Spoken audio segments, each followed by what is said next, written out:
morning. Good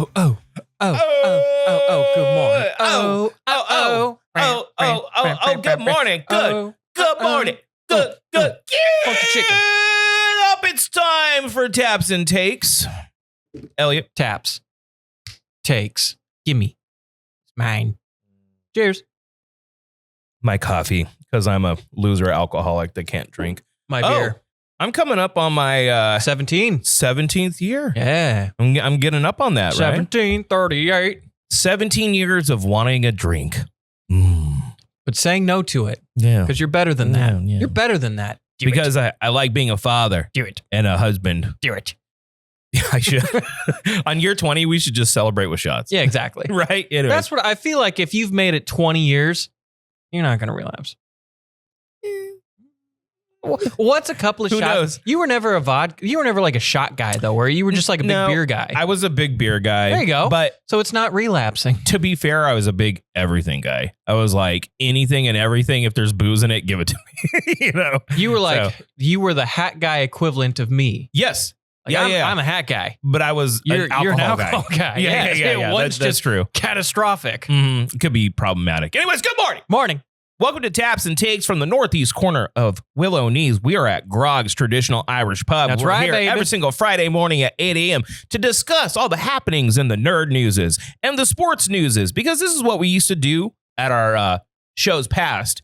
On Friday, we used to focus big time on some cool entertainment news. That's right. And we're going to keep the tradition going. And big shout out to Groggs for allowing us to do this here.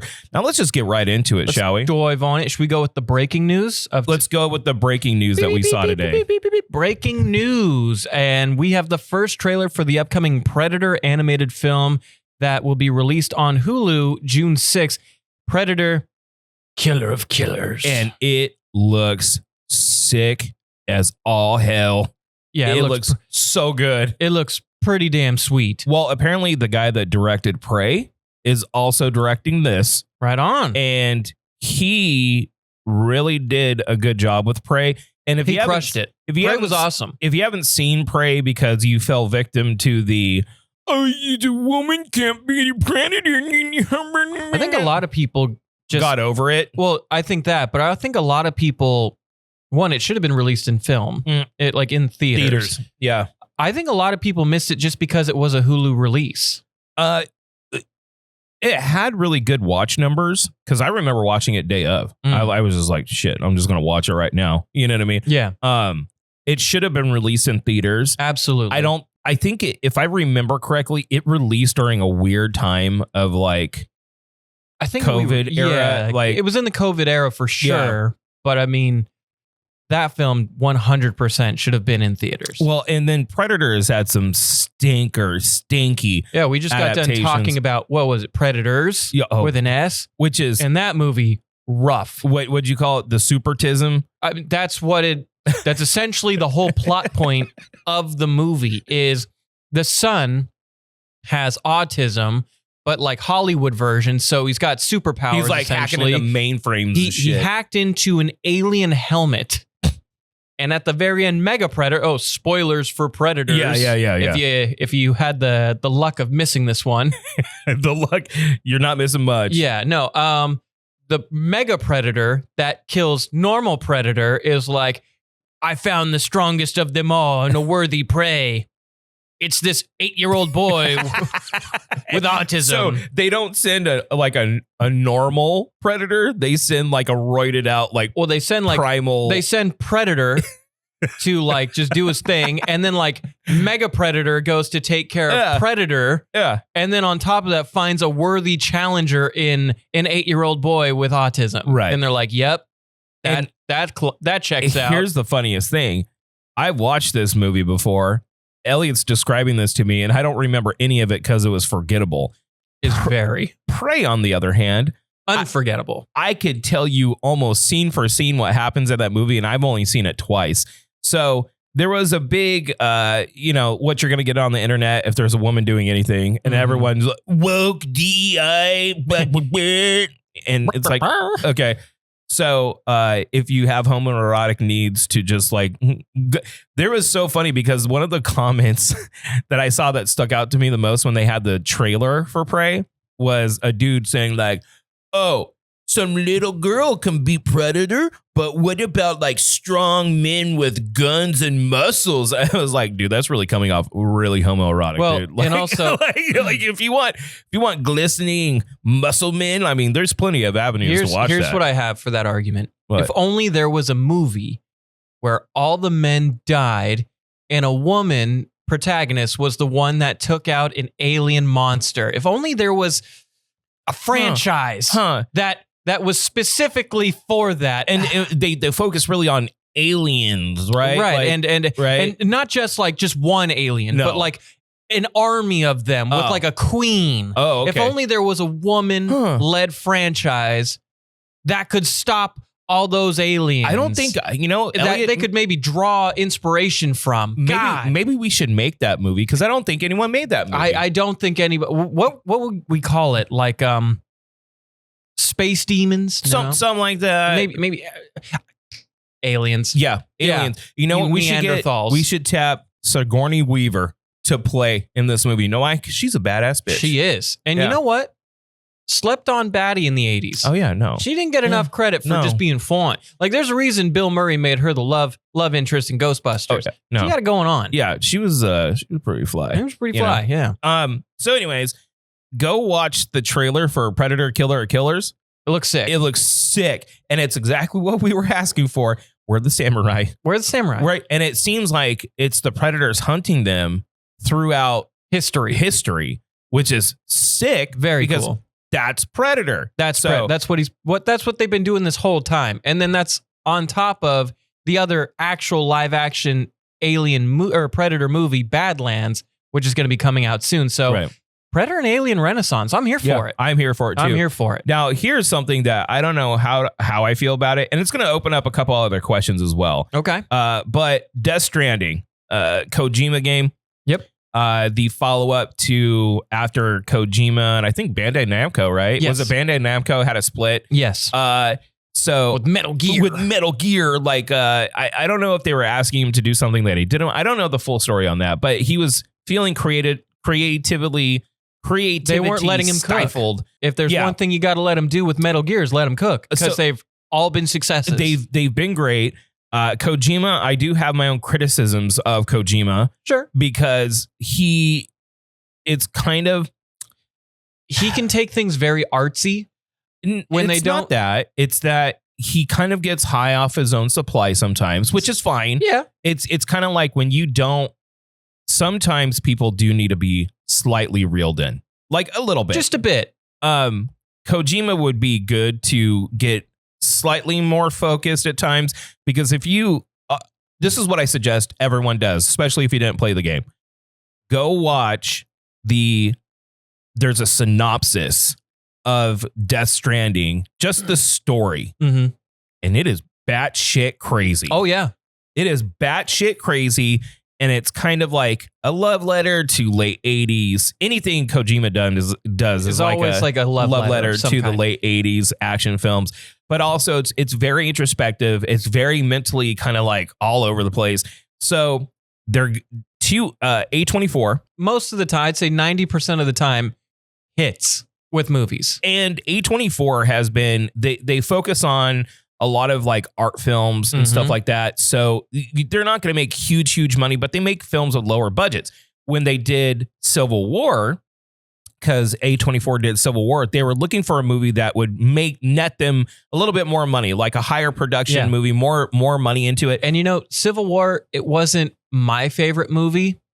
I thought it was good, and it was an interesting way of showcasing just like the life of a war journalist. Yeah. And they focused a lot on the war journalism rather than the actual war itself, which kind of feels like it's defeating the purpose when the whole premise and the whole posters were of like New York City in ruin and helicopters and everything. There isn't much action, at least until the finale. And the finale's action is good, but it's just like, it made me want more. And I do understand why they took that angle, because just by the nature of the movie itself, you were going to have again, nothing can happen on the internet without people, Sure. taking sides and whining. Right. However, they want properties that will net them some more money. So I guarantee you, Death Stranding, in order to do Death Stranding correct, okay, They're gonna have to have a big old budget. they're gonna have to have a giant budget. And director Michael Sarnowski has been tapped to write and direct the adaptation. Yeah, he's known really for A Quiet Place Day One, which wasn't bad. I mean, No. it wasn't the first two, but for prequels going, it was pretty solid. For sure. And also, it has been reported that Kojima is working very closely with him, which again is good. However, I think it's the thing. I think rein him in a little bit. Well, I think he's in a good spot because I see it kind of as like Oda with the One Piece in Netflix. Right. He's there, he's overlooking, so he's always a perfect reference.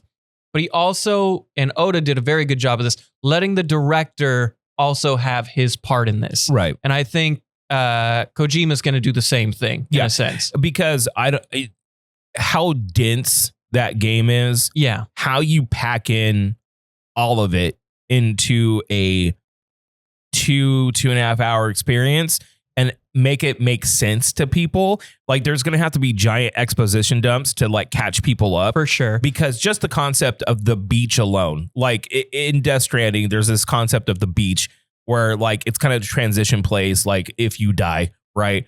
And that's oversimplifying what it is. Sure. But just to get people on that concept, that could be 30, 40 minutes into the movie right there. Just show me, don't tell me kind of a thing. So they're going to have to tell a lot without showing. Yeah. Like they're going to have to do that. My question is, do they ask Norman Reedus to return? This is a good question. I hope so. They should. I hope so. They should because he can carry the movie. I think Norman Reedus is a good enough actor. I agree. He can carry the movie. You don't have to cast him. You don't have to, but it would be kind of stupid if you didn't, because you would get immediate negative backlash on the movie from the start. Well, or even if he's not playing the lead role, at least offer him a role, maybe as like a cameo for the fans who have played the game. I think he should be somewhat a part of it. He doesn't have to be the guy, but he could be a part of the film still. It's kind of like Troy Baker in The Last of Us. He wasn't Joel. No. But he got to be in it, and that's all he wanted. He just wanted to be a part of the property, which we'll get to here in a bit. Guillermo del Toro.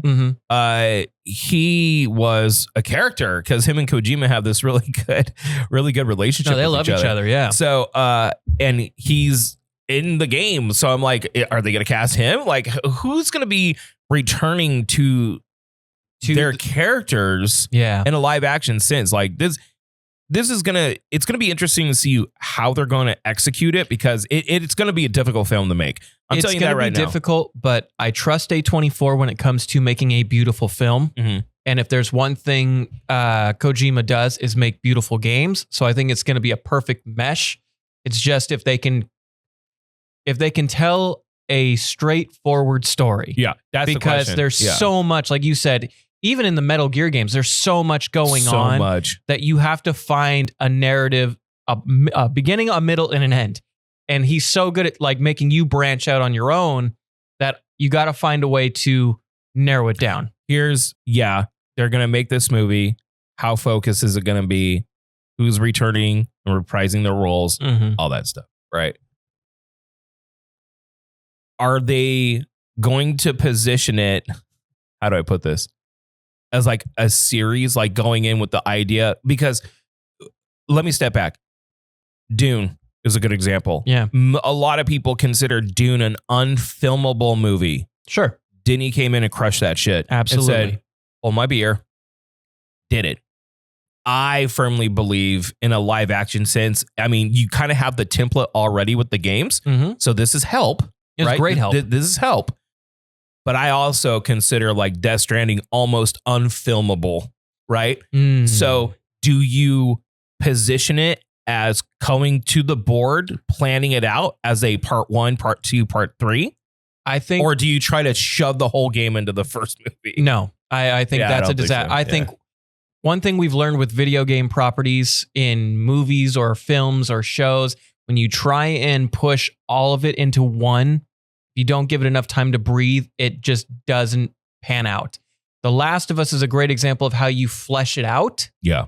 But there are plenty of other movies and plenty of other, things and properties that all tried dumping all this stuff at once, and it was just too much. Give it breath. Give it some space. I think minimum 2 movies. Yeah. And you can do 2 of the Death Stranding 1 and 2. And if they make a third, I don't think they will. Yeah. Or if you want, you can do Death Stranding, and then do the first half of the second game for a big finale for a third. I think that's what you do here. Yeah. So let's move on to this. Surprise, surprise. Minecraft, big success. I got to give you credit. You called this. You called this about a year ago. I said it. And to be fair, I've changed my opinion on it. Yeah. I said it looks bad. Yeah. From what I've heard, I was correct on that. Well, but okay. What I didn't account for was, and this is what makes movie theaters so great, is the fan experience. Because everything I've seen, the movie, other than Jack Black, is pretty buns. But Jack Black is just like, they're like, Jack, we need you to be 120% Jack Black. And he said, I can do that any day of the week. And the fans and the kids and the teenagers that grew up playing this game loved it so much and just embrace kind of the meme culture of it, right? That it's a 10 out of 10 movie experience. So when I saw the trailer, I was like, it doesn't look that bad, right? For what it is, I was like, it doesn't look that bad. That's what my take was. I know everyone was shitting on it, but I was like, hey, when I first saw it, myself included, just give it time to breathe, because how do you even make a Minecraft movie? You get someone like Jack Black to carry the whole concept, right? Exactly. But this is what they did right. So I watched some reviews. I have not seen it. Okay? So I'm qualifying that now. I'm mad at myself for not, after like seeing the fan reactions, I'm mad at myself for not going first day. Right. Because I wish I was in one of those theaters with them. So what the director did right, there's not a lot of lore with Minecraft, but there are mechanics. And apparently they went deep in their Easter eggs in that movie for the deep mechanics of Minecraft. So everyone that's played those games, everyone that knows how to do those things, got it. They understood it. That's cool. And when you're talking about doing a movie that I think there's like 17 million people a day, if not more. It could be more than that. Like, hold on here. It's one of the biggest games of all time. It's still. It might be the biggest game of all time. Here, let's see here. Okay. We got Google, so let's do it. How many daily Minecraft users? All right. Okay. 185.7 million monthly active players as of October 24. That's insane. Almost 200 million people play Minecraft a month. Okay. So when you're dealing with something like that, like there's going to be people that are going to show up to it. Everyone was tracking this movie to only make 70 million. Yeah. And on a budget of 150. And people thought it was going to bomb. They thought it was going to be 70 million domestic, which, for a movie is not a bad opening. Like it's not a bad opening. Not at all. They crushed it by more than double. Yeah. Over $300 million. And then worldwide did 300 million. And it's going to keep on going. So that's a big success. Well, and you want to know the funniest thing about this whole story? What?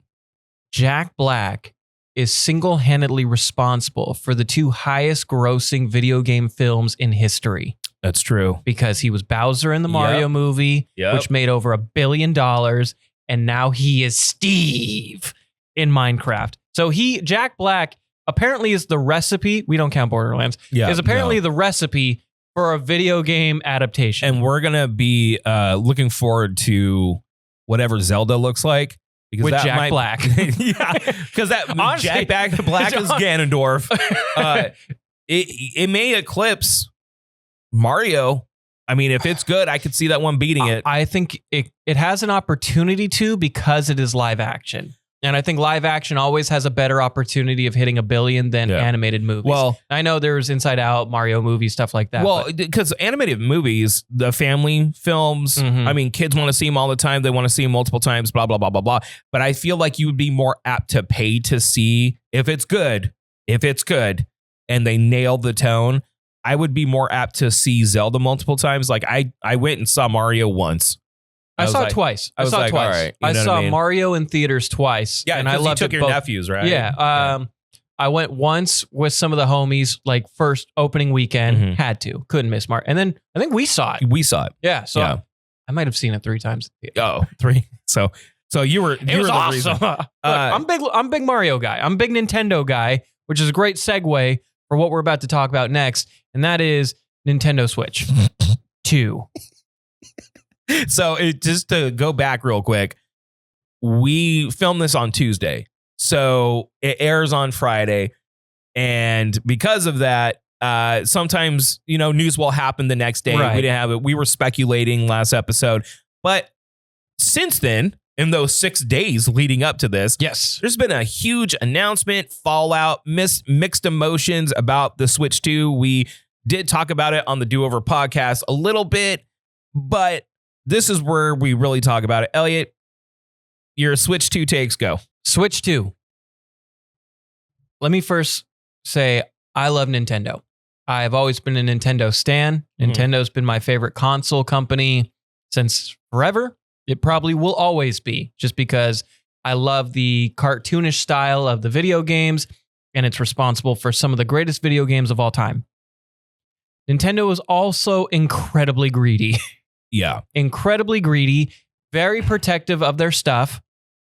Which I give them more. And I totally understand that. I give them more like grace with the protection of their IPs and how they're used. I do not give them grace when they try to stop Smash tournaments or sue people playing their games. I'm not cool with that. Or also because they don't monetize Smash tournaments. So the biggest Smash tournament in the world was in Japan for $0. Yeah. It was just for the love of the game. Yeah. To know you were number one. I don't give them grace with that. But as a company protecting their image, protecting their properties, like I do give them grace with that. But this is there's a lot of mystery still because we don't even know how much it's going to cost for the United States.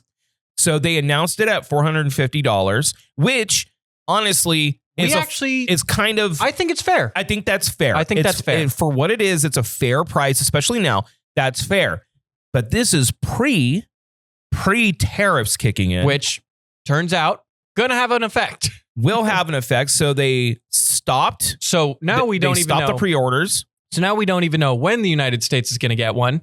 We don't know how much. They say that they're going to keep the release date of June 6th or whatever. They're going to keep that. They say that they're going to keep that, but the pre-orders got stopped because they don't know what they're going to have to adjust the price of the console to. So I'll say this. Go. And this should be with a game for sure. They're not doing a packing game.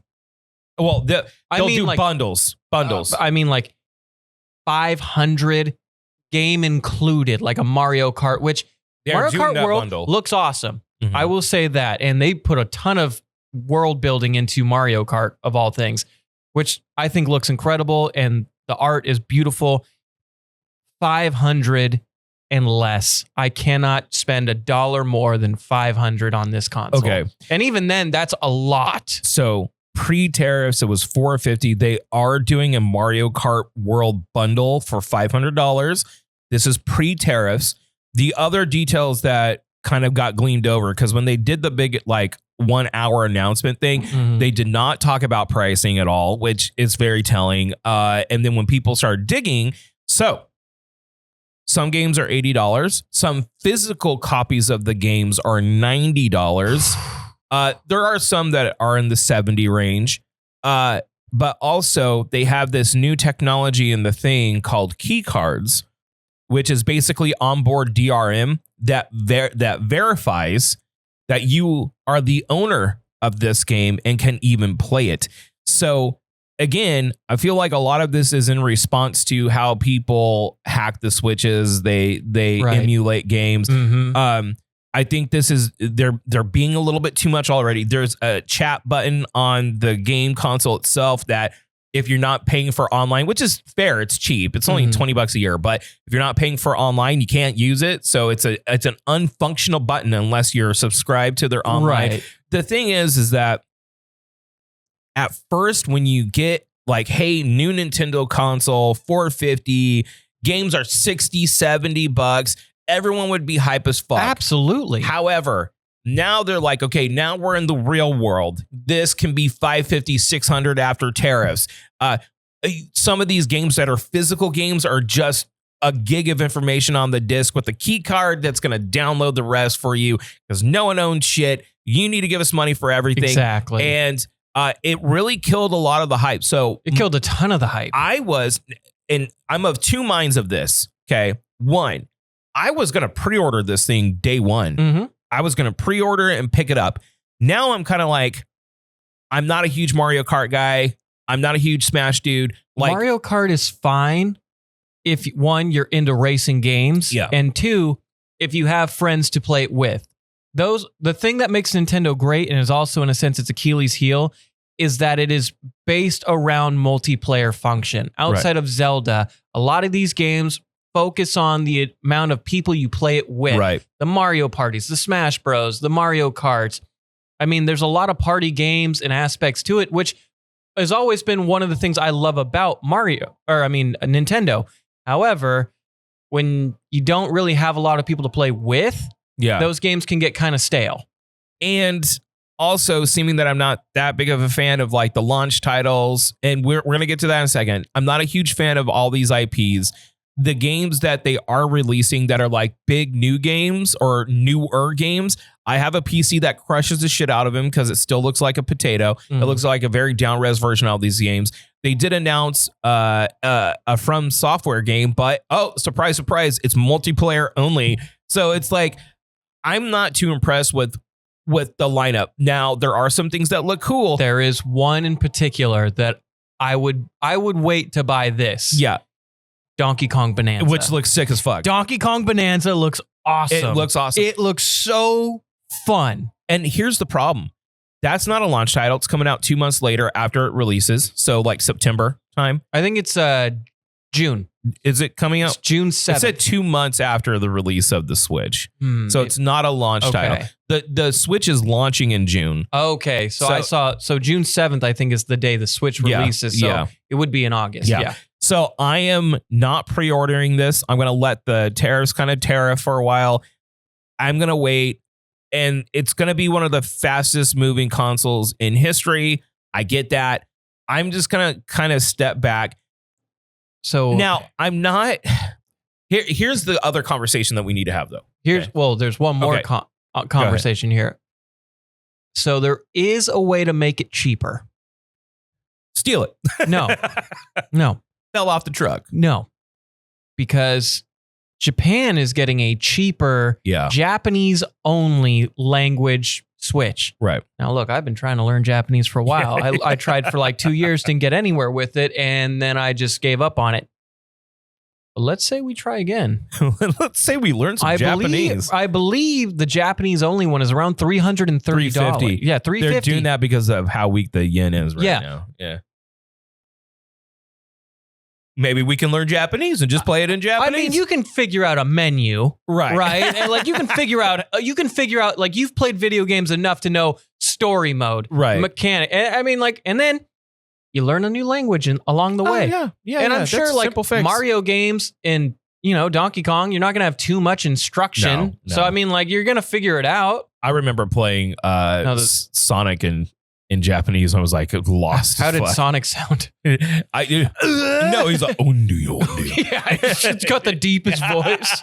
It's Gojo. Yeah. No, I'm telling you right now, man, like it really killed off a lot of the hype. However, I'm also a realist and understand when people were bitching about the price of the games, because it's the game prices price that Nintendo came out and they're like, listen, we assess how much value is fair for what you're getting. Some of these games you'll get hundreds of hours. Development on these games takes a long time and costs a lot of money.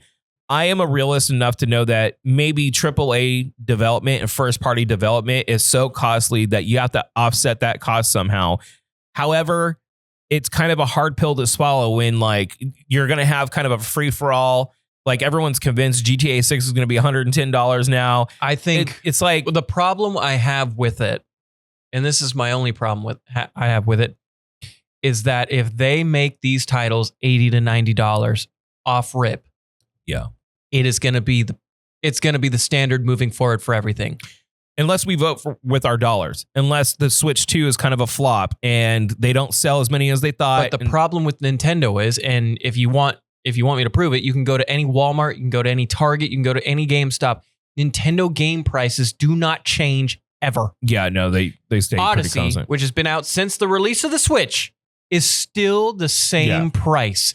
And that's my problem with Nintendo, is they have so much, and this isn't a bad thing, it's not a good thing either, but when you care about your property so much and you think it will stand the test of time, that you do not change the price after years of this game being out, that's a problem. The Witcher 3, been out for a decade. You're not spending $70 on The Witcher. Skyrim, which people still play today, is not $70. No. Mario Odyssey, which has been out since the release of the Switch, should not be $70 anymore.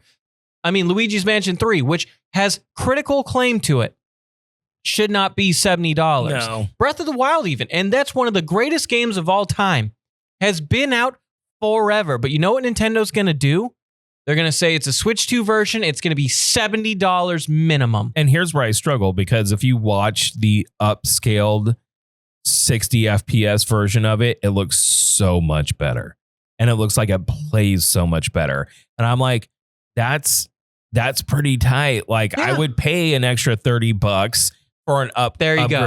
An extra 30. I would do it in order to play on an up-res version. Like I would pay for it. But to then spend essentially the same price for a game that's been out for over 6-7 years. Yeah. That's not right. That's not right to me.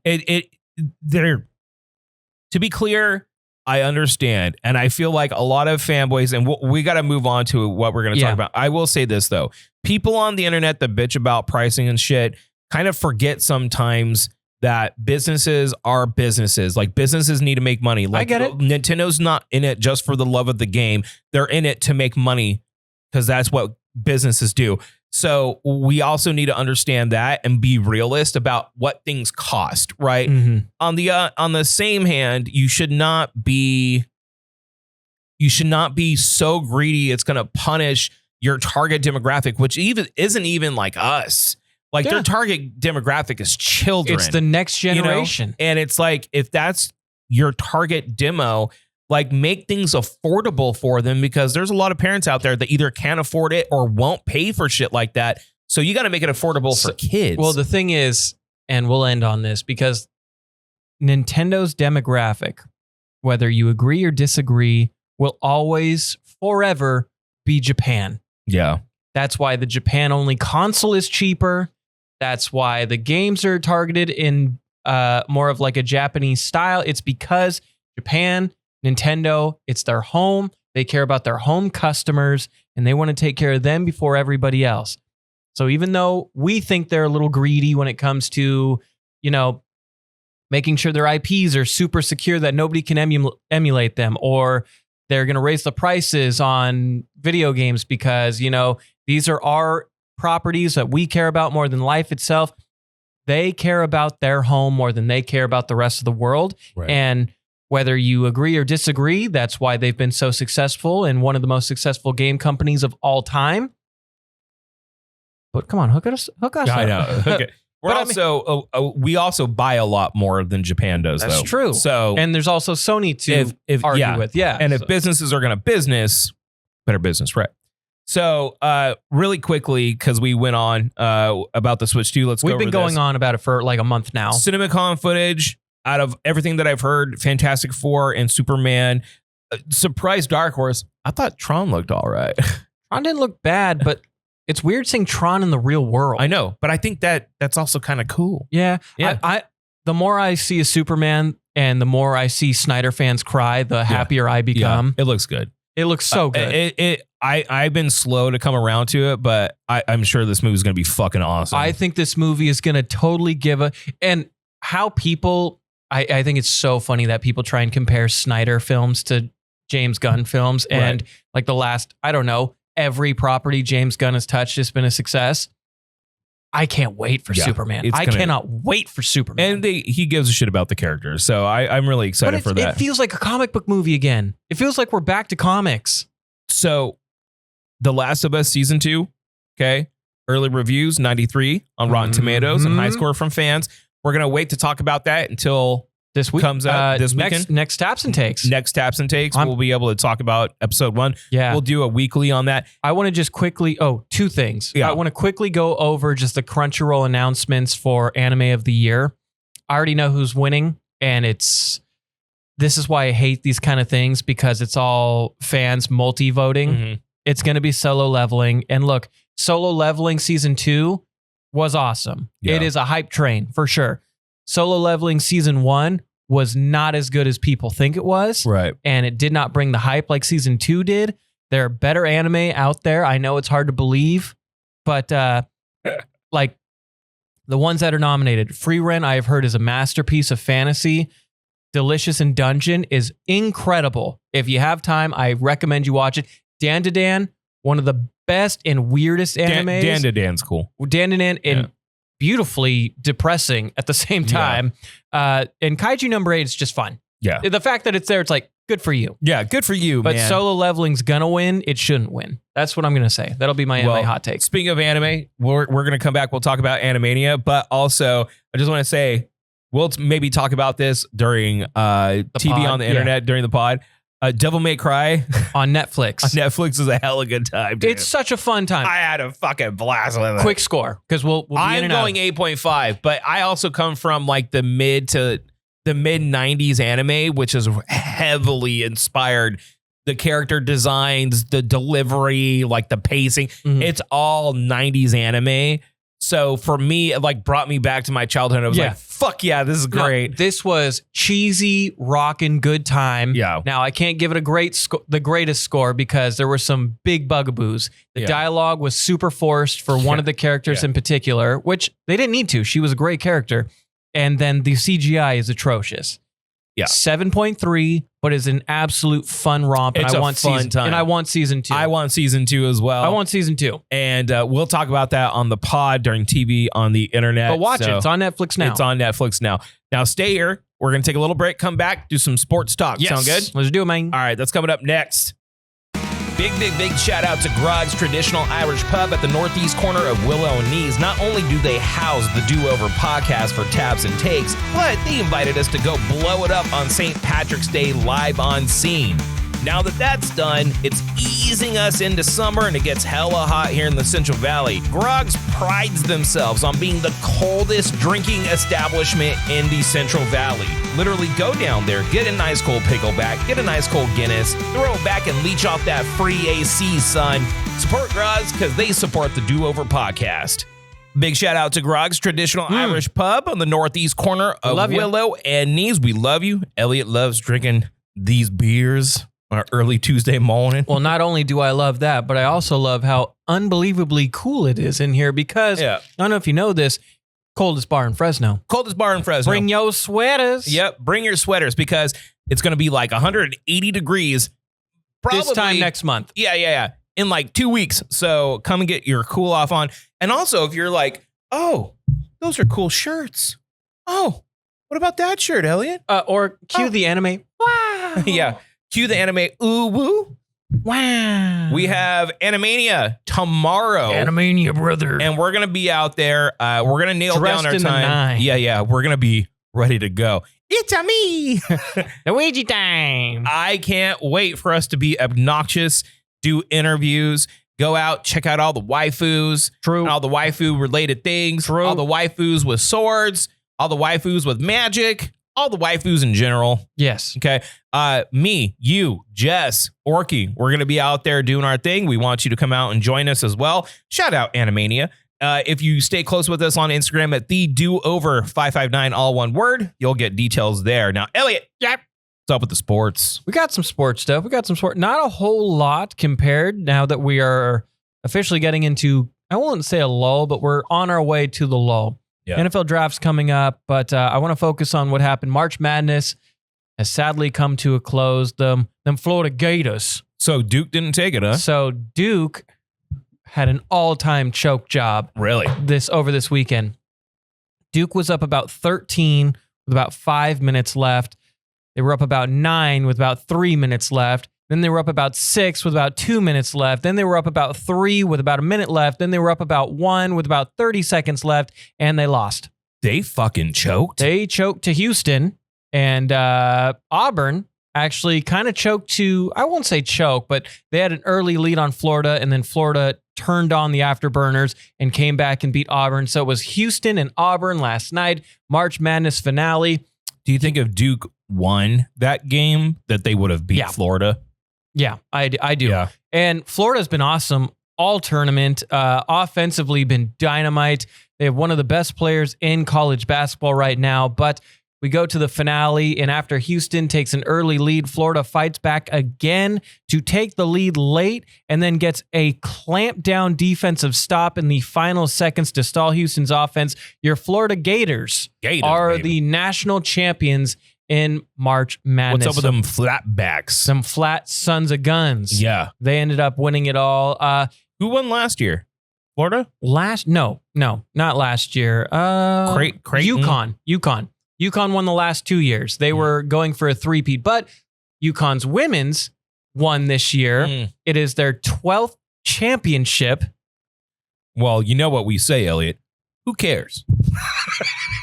I mean, I think no. I'm joking. I've been a big proponent of like the women making some areas look good. Like our women in the United States they make us look good on a national stage. That's true. Women's soccer has been fantastic, and college women's basketball. Women's hockey's been dude, they've been dominant, dude. But college women's championship game that brought in about 8.5 million viewers. Not nearly as high as like the Caitlin Clark years, but still double the amount before and after Caitlin Clark, which is very good for women's sports. Now get off Twitter saying that everyone needs to get paid the same and go buy tickets, buy merch, show up to the fucking games, and guess what? Everyone will be paid the same.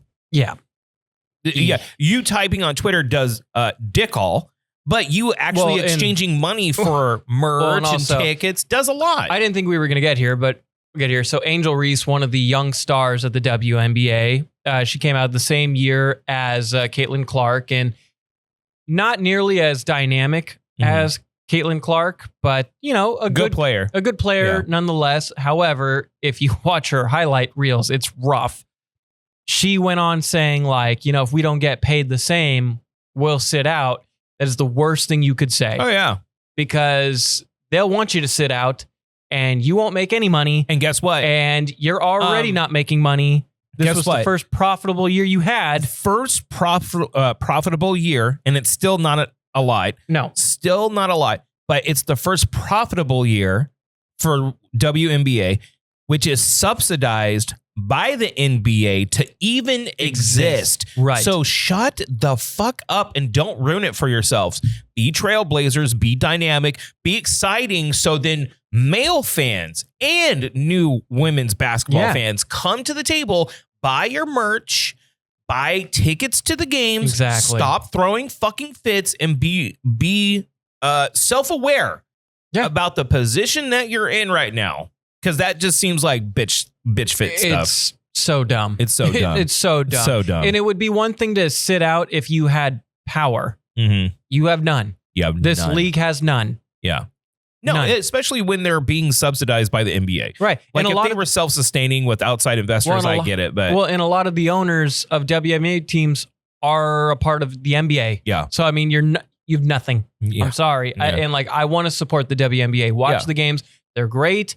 The Caitlin Clark and the Fever have been fantastic. I think they're huge for the sport. I even think Angel Reese, for a lot of her, I guess you could say gimmicks, she does bring attention. Yeah. Which is important. Yeah. At the end of the day. But let's move on because we're going to go hockey here. Hockey. Huge hockey news happened because... Yeah, this is a big deal. Washington Capitals captain Alex Ovechkin does what many thought was impossible, passing the great one Wayne Gretzky, becoming the NHL all-time leading goal scorer in NHL history. Now, I got a couple of things for you here, Drew. What? Goals scored. Ovi, 895. Wayne Gretzky, 891. Mhm. Games played, 1,487 for Ovi, 1,487 for Gretzky. 50-goal seasons, 9 for Ovechkin, So 9 for Gretzky. he just overtook him. Just did it. Just did it. And he did it in the same amount of games, Mm-hmm. the same stats on 50-goal seasons. Mm-hmm. So he matched the time that it took, the amount of games Yes. played. Now, he hasn't had like the highest seasons compared to Gretzky. Gretzky, I believe, had a 90-goal season back in 81. So, I mean, Gretzky will always be the great one. But now we have someone else right there with him, Alex Ovechkin, who I feel like you've heard his name for 20 years now. Right. And he's just been that dominant for that long. And the fact that he won a Stanley Cup not too long ago, like, he is cemented as an all-time hockey legend. So congrats to Alex Ovechkin. But to be honest, it's still not Gretzky. It's not, no. And like, I feel bad saying that because this guy did an impossible task. Yes. Like matching that. And that also is something to be said about like Gretzky being that good that long ago. There's for a that reason. long. There's a reason when you have like GOAT talks, you know, Gretzky is above like a Jordan. Yeah. Like it's like Phelps, Gretzky, Brady, Jordan. Like those are your four. I didn't know Ovechkin's name until I saw the ESPN article.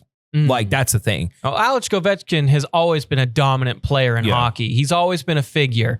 And a lot of people never thought Gretzky's records were going to get broken. But Ovechkin's been playing long enough. He's been dominant long enough.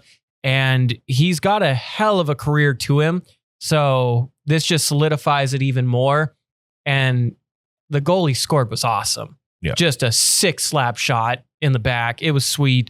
So congrats to him. And now, this is a weird sports news because we're going from college sports to hockey. We're going to go to MLS next. Okay. And I know what you're thinking, Elliott, why are we talking soccer, especially in America? Well, this is big for soccer in America because Inter Milan, the team that holds Lionel Messi and is clearly like the best team in the country, backed by David Beckham, who Inter Milan? Inter Miami. Apologies. Sorry. Inter Miami, who is owned by David Beckham, who went out of their way and got Lionel Messi. Yeah. Who immediately dominated the MLS, Right. which, Duh. On his golden years. Right. Okay, so they hold the discovery rights to Belgium star midfielder Kevin De Bruyne, setting up a potential huge signing for the MLS squad and giving Messi more world-class help. Not that he needs it, clearly. He can make anybody great around him. But not only is this great for the MLS because it builds more competition and it brings in more star players from around the world, but it's also going to put a fire under our ass because we got the World Cup in a year. Right. The US, Mexico, and Canada are hosting the World Cup. It's going to be awkward now, you know, with everything going on with Canada. But I mean, you're right. Ooh. So, how's it going? How you doing? Yeah, it's like seeing an ex. Okay, hold on. But even though that they're playing for the MLS, God, Salma Hayek's on the screen right now from Hitman's Bodyguard. She's still fine. God, she like 60. She's Fine still, as wine. She's still fucking badass, She is. dude. So the MLS, even though we have the Messis, okay, we got some European talent that came over, and you know, but are they even allowed to play for the US? They still have to play for their home squads, right? Kevin De Bruyne announced this year that his last season with Man City will be this season. So his tenure's going up in Man City, and Inter Miami has an opportunity to sign him almost immediately. And if they do, and I know you don't know soccer well, but Kevin De Bruyne has been one of the best midfielders on the planet for a while now. Now he's on the back end of it, but he's still very talented. And the back end of a lot of those guys' careers are a lot of the peaks, if not more, of a lot of MLS stars. That's no shade. That's just how it is. I think that's good for us, though. Absolutely. That is good. That we are the retirement league for these champions so they can garner the younger talent here and the younger talent can be working alongside world-class talent. Nothing ever since David Beckham came to the MLS way back in the early 2000s or mid 2000s. It has been nothing but good for the MLS because not only is it giving them more brand recognition, not only is it giving other aging stars to come over and boost the talent, but now we're getting stars that maybe aren't in their prime anymore, but they aren't so close to retirement immediately that you're still getting a lot of their good stuff, and they're still so good they're going to bring more spectators to the games. This is only positives, and it can only boost American soccer forward, so we're better and we're more comfortable playing against international players for the World Cups moving forward. Well, and maybe, just maybe, it'll get enough attention and fervor and excitement for the sport itself that it will grow in popularity.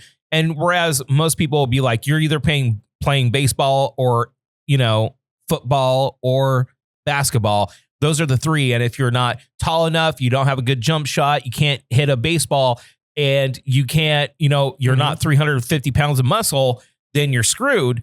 Maybe some of these people will grow up and be like, no, I want to play football. Like, I want to play soccer. Right. Here's a question to you. Yeah. Question to you. Okay.